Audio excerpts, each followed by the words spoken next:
La mañanera de Claudia Sheinbaum no se retrasó por casualidad. Una llamada directa y de última hora con Donald Trump cambió por completo el tono del día. Lo que parecía un riesgo para México terminó siendo una señal clara de fortaleza, porque la relación con Estados Unidos avanza mejor de lo que muchos pronosticaban y el TMEC está lejos de romperse. Mientras la oposición apostaba al conflicto y a la intervención extranjera, la presidenta confirmó avances en seguridad, comercio y la industria automotriz, dejando sin argumentos a quienes anunciaban un desastre. Sheinbaum fue firme al rechazar acusaciones contra los consulados mexicanos y aprovechó para recordar el costo humano de los gobiernos del pasado, especialmente el de Felipe Calderón. El mensaje es contundente. México negocia sin agachar la cabeza. El diálogo con Washington sigue abierto, y una vez más, la realidad golpea a quienes desean que al país le vaya mal. Y lo que viene después en esta historia explica por qué a más de uno le está doliendo el estómago. Fue una llamada cordial, amable, y duró como 40 minutos más o menos. Y hablamos de varios temas.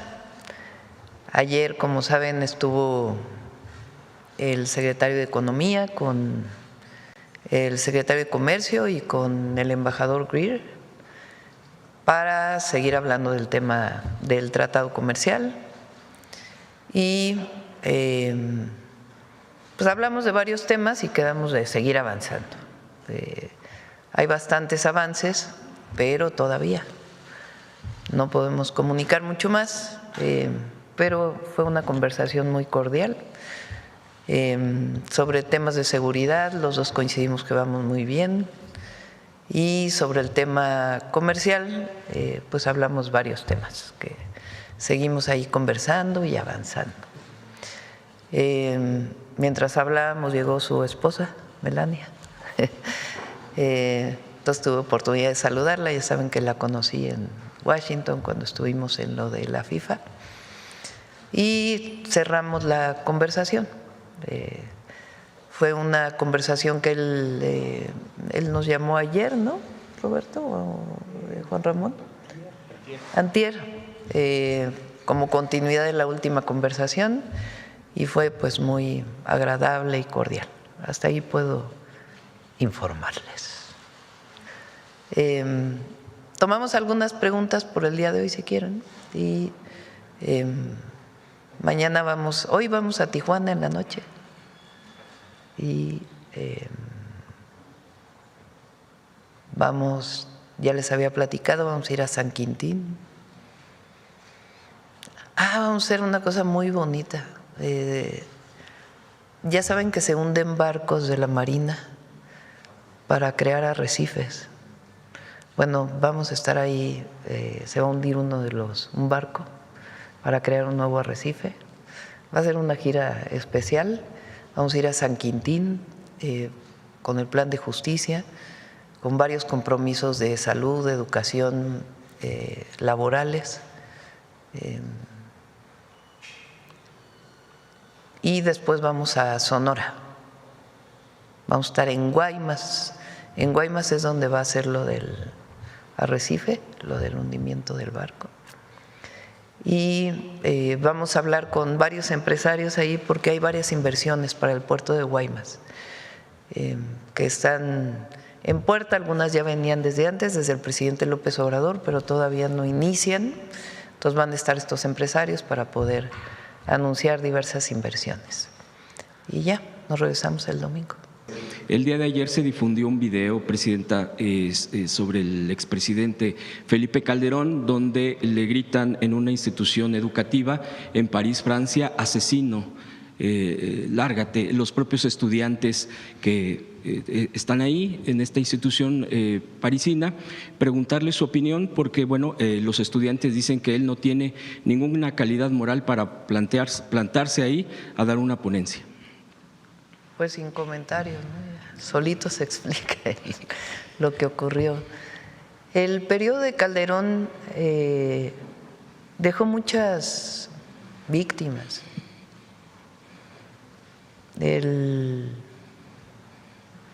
ahora que fui a una secundaria se los comentaba y le pregunté a los chicos, ¿no? ¿En qué año nacieron? 2013. Ya tienen 15 años. O sea, nacieron un año después de que acabó el periodo de Calderón. Entonces, ¿por qué es importante seguir hablando de esto? Pues porque hay muchos jóvenes que primero que deben conocer la historia de su país, pero además que van a ejercer su derecho a elegir sus gobernantes en el 2030.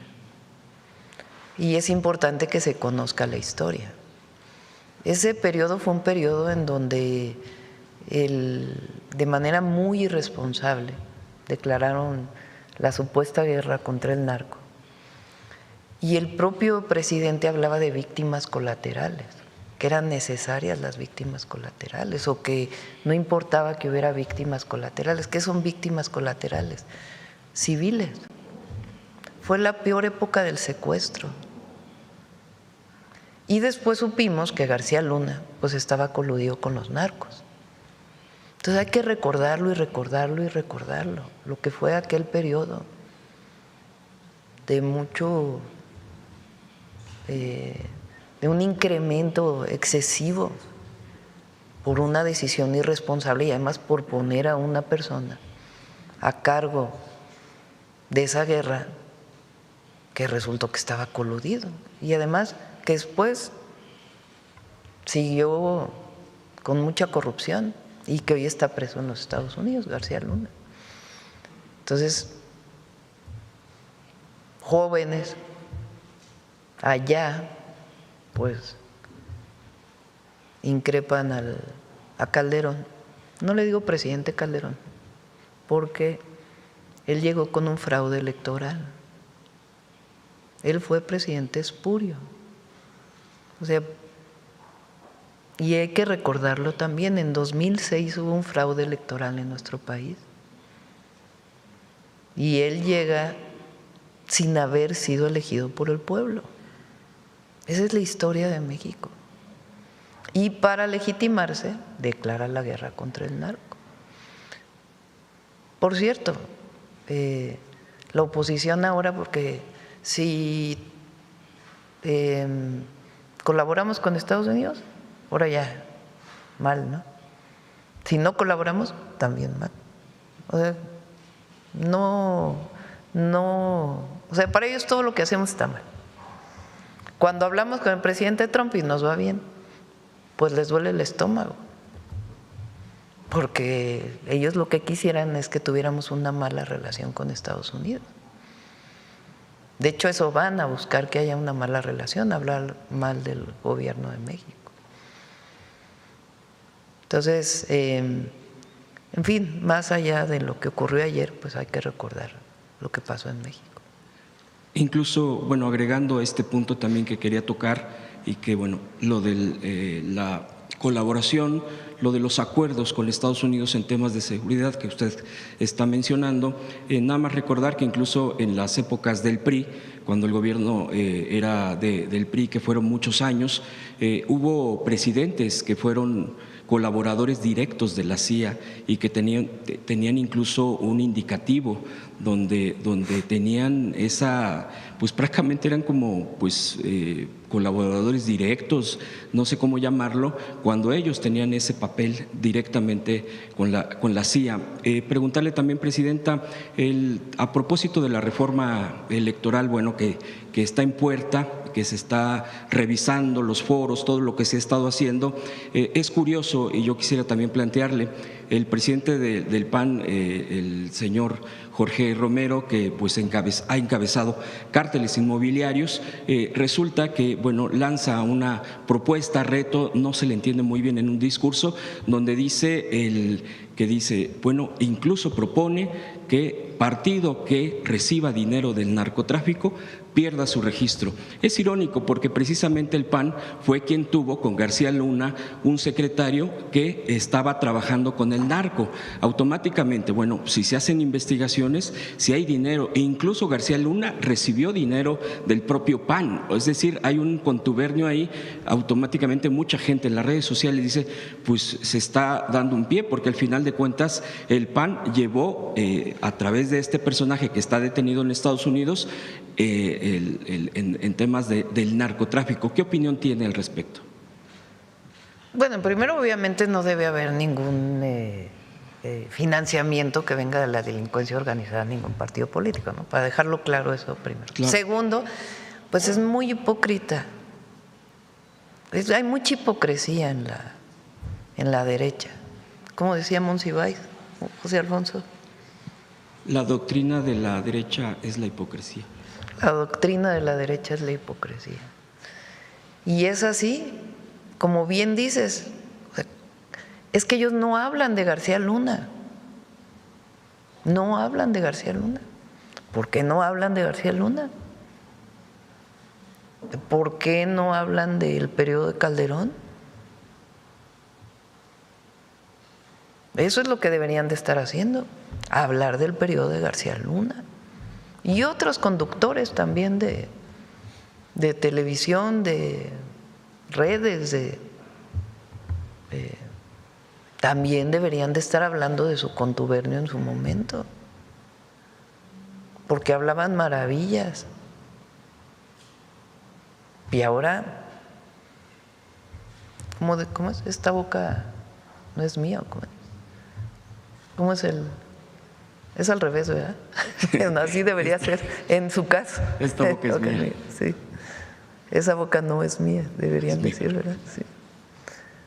Y por último, Presidenta, el preguntarle a propósito de esta investigación, estos resultados que está dando la Fiscalía General de la República en torno a esta situación del tren y que se está atendiendo, usted aquí incluso lo acaba de responder, respecto a la justicia para las víctimas que lamentablemente sufrieron en este descarrilamiento, tanto heridos como víctimas mortales. El resultado, pues incluso la propia titular de la Fiscalía General de la República, Ernestina Godoy, dio un mensaje. Se han dado resultados concretos, hay detenciones como también se ha mencionado, pero también hay comentócratas que están están cuestionando directamente. A mí me llamaba la atención uno de esos comentócratas de radio, decía, es que ahora resulta, supuestamente, al parecer, entonces usan estas palabras que me llaman mucho la atención para estar descalificando una investigación que se encuentra en manos de la Fiscalía General de la República para denostar y para estiran la liga o estiran el argumento diciendo que por qué no hay más responsables, que dónde está etc., todo lo que ya sabemos. ¿Qué opinión le merece también este tipo de comentarios? La Fiscalía General de la República se sustentó en pruebas científicas. O sea, este primer dictamen que hace la Fiscalía, porque hay que escuchar la declaración de Ernestina Godoy, de la fiscal, se basa en pruebas, no es una especulación. ¿Cuál es la prueba? La información que viene en la llamada caja negra. Esa caja dice que iba a exceso de velocidad. Y la revisión que hacen de las vías y todo, que todavía siguen, tiene que venir un segundo dictamen ya, pues que cierre el caso. Pero hacen una revisión intensiva y lo que muestra es que iba a exceso de velocidad.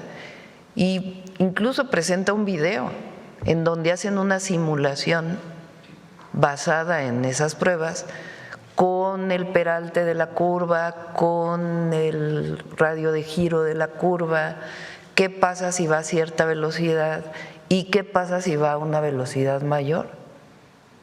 Y se simula exactamente, simular en el sentido matemático, no simular en el sentido jurídico, sino hay una simulación matemática, física, así se llama cuando se hace este proceso de poner en un video lo que ocurrió.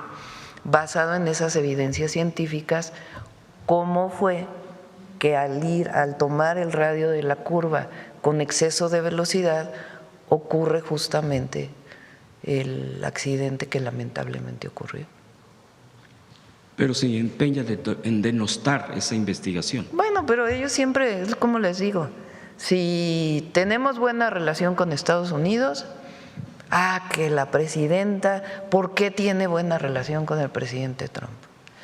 Que si no tuviéramos buena relación, que la presidenta, ¿por qué no tiene buena relación? Está poniendo en riesgo la relación México-Estados Unidos. Nada más véanlo, porque además pues van en, como decía el presidente López Obrador, en nado sincronizado, ¿no? Porque publica uno y igualitos.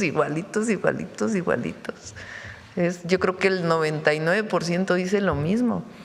O se lee uno y luego dicen lo mismo, o tienen un chat y se comenta, no sé cuál sea su mecanismo, pero lo cierto es que todos dicen lo mismo. Entonces, si hubiera dicho otra cosa la fiscal general, hubieran dicho lo mismo.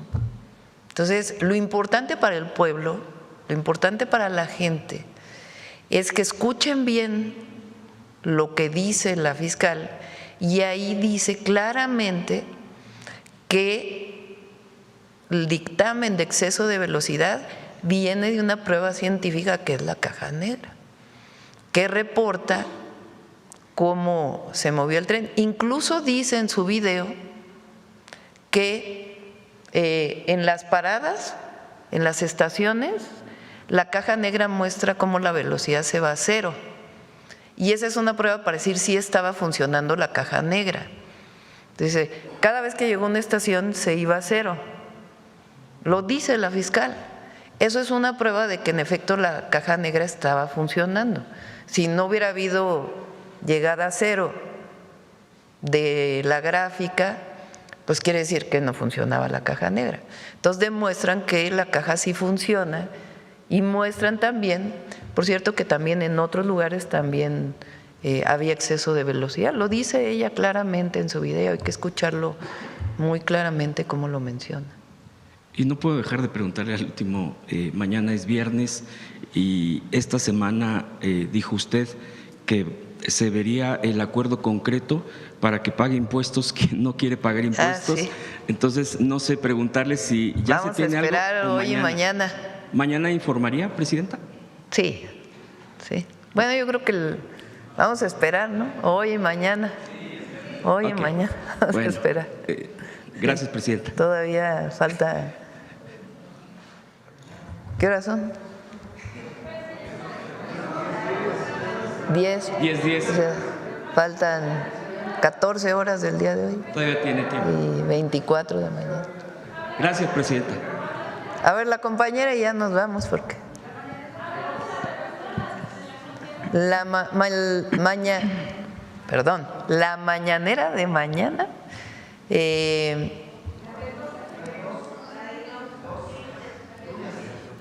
la vamos a tener allá en el tren. Sí, ahí se ponen de acuerdo con Belmont para que sí, pues a ver si podemos tener un camioncito o dos para que los puedan llevar desde aquí. Y tamales. Y tamales. Mañanera, tamales y tren. Paseo. Nos va a tocar, y paseo. El 2 de febrero nos va a tocar. Buenos días. El próximo viernes. No. ¿Querétaro? ¿Pues que el jueves? El jueves es en Querétaro, el jueves 5. El viernes, todavía creo que no lo tenemos, ¿o sí? A ver, creo que sí ya está, ¿verdad?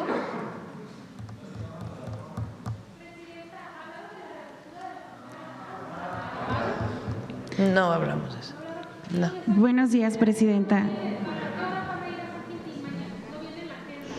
Es que el plan de en este momento no los estamos invitando a los medios, porque es la primera reunión que voy a tener con el pueblo. Es una primera reunión, apenas les vamos a dar buenas noticias. Entonces, una primera reunión y ya la segunda, cuando ya hayamos avanzado más, pues ya invitamos a los medios. Pero vamos a transmitir. Sí.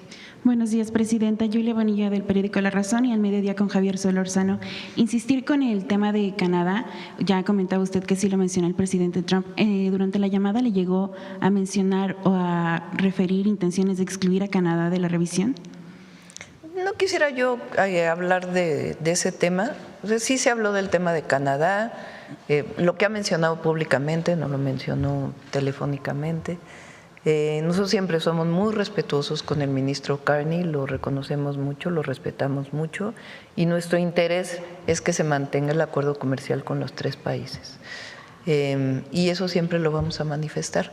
Entonces, dejémoslo ahí y en todo caso, pues ya más adelante daremos más información. En este sentido, ¿su gobierno buscaría una llamada, así como tuvieron ya esta reunión con Estados Unidos, ahora con Canadá, o esta reunión entre los equipos de ambos países con Canadá? Hay muy buena relación con Canadá y por supuesto la llamada con el ministro Carney la podemos tener pronto. No está pactada en este momento, pero hablamos hace poco y buscamos una llamada con él pronto también.